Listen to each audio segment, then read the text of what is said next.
Le président de la République, Emmanuel Macron, s'est rendu à Mayotte pour quelques jours. Il y a tenu un discours et surtout il a annoncé une aide supplémentaire de 3 milliards d'euros sur plusieurs années pour notamment améliorer les infrastructures de l'île. Et il a annoncé aussi qu'il fallait s'opposer à l'immigration venant d'Afrique et des autres îles. On se souvient que Marine Le Pen va régulièrement à Mayotte pour tenir un discours de fermeté contre l'immigration illégale et pour annoncer aussi des aides parce qu'elle estime que la contribution de la France à Mayotte est insuffisante. C'est l'occasion de revenir sur ce qu'est Mayotte et d'expliquer pourquoi ce territoire est encore attaché à la France. La France coloniale avait parmi ses colonies les Comores, une archipel donc à proximité de Madagascar, et il y a eu un référendum en 1974 pour décider de son indépendance. Le vote portait sur l'ensemble du territoire et pas île par île. C'est très important de le signaler, parce que donc la décision était englobante. L'indépendance fut largement votée, mais à Mayotte même, les partisans de l'indépendance étaient minoritaires. Ça n'aurait rien dû changer. Le président Valéry Giscard d'Estaing a pensé qu'il fallait respecter ce référendum et donc accepter l'indépendance de l'ensemble des Comores, Mayotte incluse.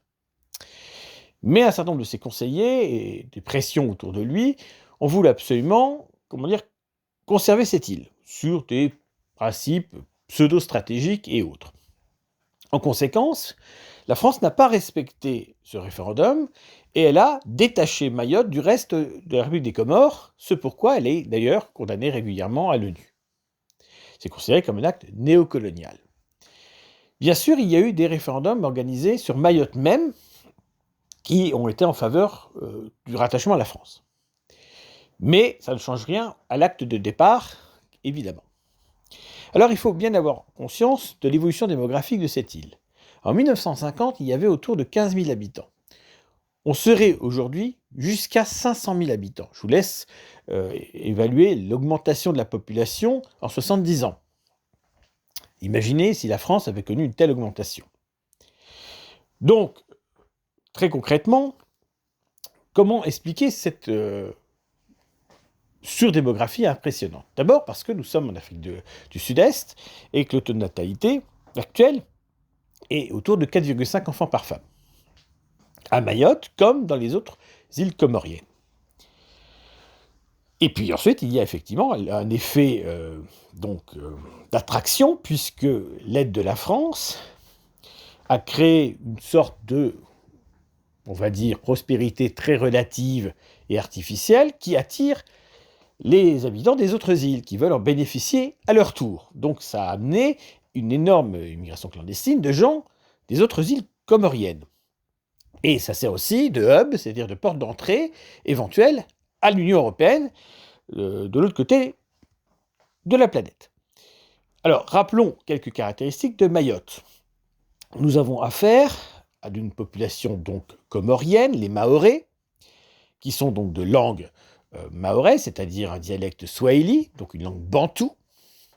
Et nous sommes une population, face à une population qui est musulmane, et donc très différente de la population européenne de la France, sur tous les plans.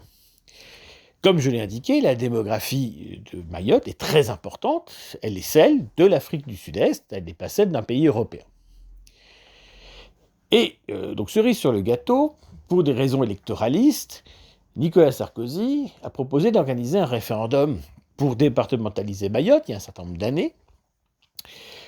Du fait que cette île est tributaire financièrement de la France, elle est d'une certaine manière sous tutelle financière, eh bien, évidemment, la départementalisation a été votée à une écrasante majorité, ce qui est d'une certaine manière logique. La départementalisation offre beaucoup d'autres avantages, même si, théoriquement, la loi commune doit être respectée. Par exemple, l'interdiction évidemment de la charia, de juges musulmans, de la polygamie et autres. Car ce sont des choses qui existent à Mayotte. Et évidemment, on voit bien toute l'hypocrisie de la classe politique française de ce sujet. Marine Le Pen, par exemple, qui veut interdire le voile en France, dit-elle, voulait par contre, effectivement, en exonérer Mayotte, c'est-à-dire pour tenir compte des spécificités.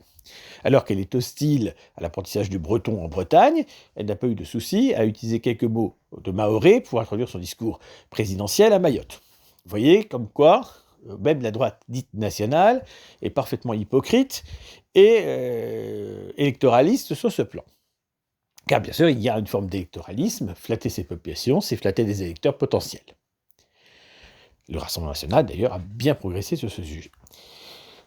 Rappelons que l'immigration clandestine, qui assaille Mayotte, est exactement de même peuplement, de même langue, de même culture, de même religion que les Mahorais. C'est-à-dire que ce sont des populations de même origine, de même nation, si on peut dire. Ce point de vue-là, c'est un peu compliqué. Alors, évidemment, il y a aussi l'immigration africaine qui peut venir, et puis il y a des dégâts collatéraux, par exemple à la Réunion, qui s'en plaint.